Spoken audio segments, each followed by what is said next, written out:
reception. This week our story is Princess Mirabelle and the Dragonpox.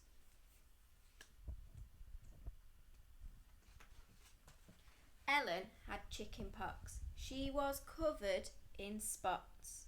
"You mustn't scratch them," said Mum. Ellen put on her right slipper. She'd lost her left one and went to look for her spots in the bathroom mirror. The spot on her nose was so itchy. Surely a tiny little scratch wouldn't do any harm. Ellen lifted a finger to her nose. Then she jumped when a voice from the mirror said, "Don't scratch, you might turn into a toad." Could this really be happening? Could Ellen's reflection really be talking to her? Before Ellen could reply, the mirror girl went on, "You've got really bad dragon pox." "No, I haven't," said Ellen. "I've got chicken pox, and so have you. You're my reflection." "Don't be silly," said the mirror girl, and the next second she jumped out of the mirror and was in the bathroom with Ellen. "I'm Princess Mirabelle. You really ought to curtsy, but as you're my friend, I'll let you off." "Are you really a princess?" asked Ellen. "But you look just like me. You've got the same pyjamas. You've even lost one of your slippers, like me." "Oh no, I haven't," said Mirabelle. She paused for a second and then continued, "My slipper was stolen by a goblin. They're always stealing slippers. They like to sleep in them." Ellen laughed.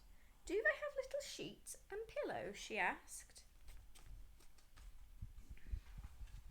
"Never mind that," said Mirabelle. "We need to get started on the cure for dragon pox." And she put the plug in the bath and turned on the taps. "But I haven't got dragon pox," said Ellen. "Well, I have," Mirabelle said firmly. "You see, a dragon captured me last week and carried me off to his mountain lair. Luckily, a knight came and rescued me, but when I got home, I came out in these terrible spots." "Did the knight want to marry you?" asked Ellen. But Mirabelle seemed not to hear her. "Now then," said Mirabelle, "on with the cure. This stuff looks good." She grabbed a bottle of bubble bath and squirted it into the water. Then, "How odd!" she exclaimed, as hundreds of bubbles appeared. "Don't you have bubble bath back home?" said Ellen. "Certainly not," said Mirabelle, "but we do have bubble fish. They're much better. They swim about in the bath and blow thousands of bubbles." "But isn't the bath water a bit hot for the fish?" asked Ellen. "Never mind that," said Mirabelle. "Let's get in." We need some more ingredients," said Mirabelle when they were both in the bath. "Let's try this." Before Ellen could stop her, she'd squirted a whole tube of toothpaste into the water. "Hey, now we won't be able to clean our teeth," Ellen protested. "But can't you get fairies to clean your teeth?" asked Mirabelle. "No, I don't know any fairies. And what would they use instead of toothpaste?" "Well, our fairies collect dewdrops from rose petals and use that," said Mirabelle. "How does it stick on a toothbrush?" asked Ellen. "I do wish you wouldn't ask so many questions," said Mirabelle. "Let's get on with the cure. How about this?"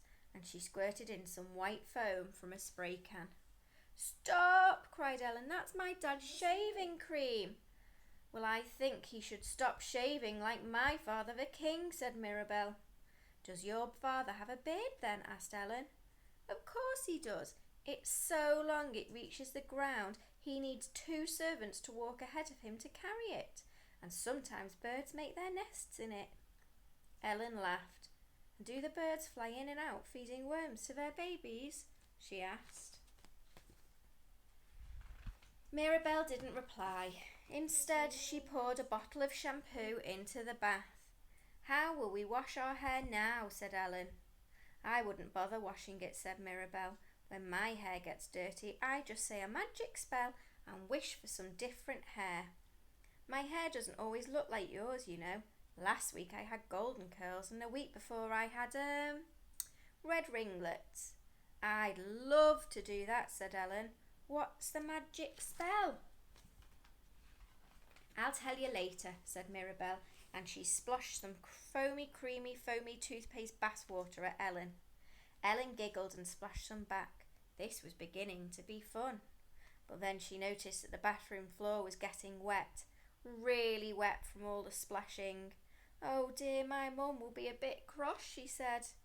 Really? How peculiar. My mother, the Queen, is cross if I don't splash the floor.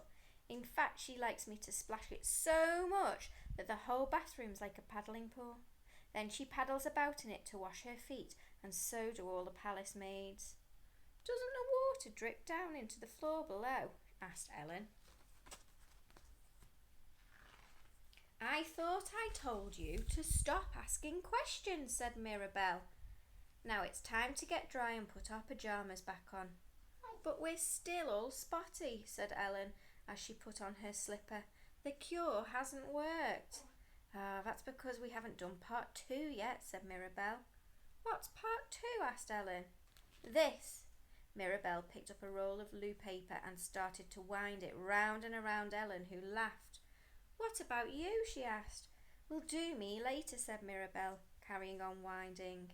Before long, Ellen's whole body was covered in loo paper, and Mirabelle had started on her face.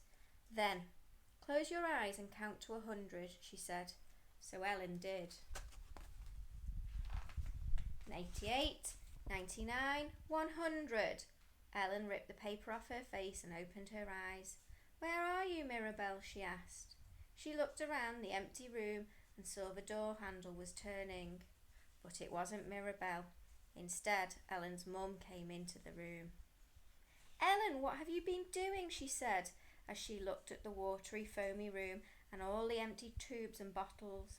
It wasn't me. It was Princess Mirabelle, said Ellen. She came out of the mirror. She was trying to cure my chicken pox. Oh, and I suppose she's gone back into the mirror now, said Ellen's mum. Ellen looked at the mirror over the basin. It was covered in toothpastey bubbles. Yes, I think she has, she said. Ellen's mum sighed. Then she looked at Ellen. Actually, your spots do look quite a bit better, she said. That one on your nose has disappeared. And look, she added, picking something out of the basin. Here's your left slipper. Ellen said nothing, but she smiled as she put her slipper on. She knew that it wasn't really her slipper.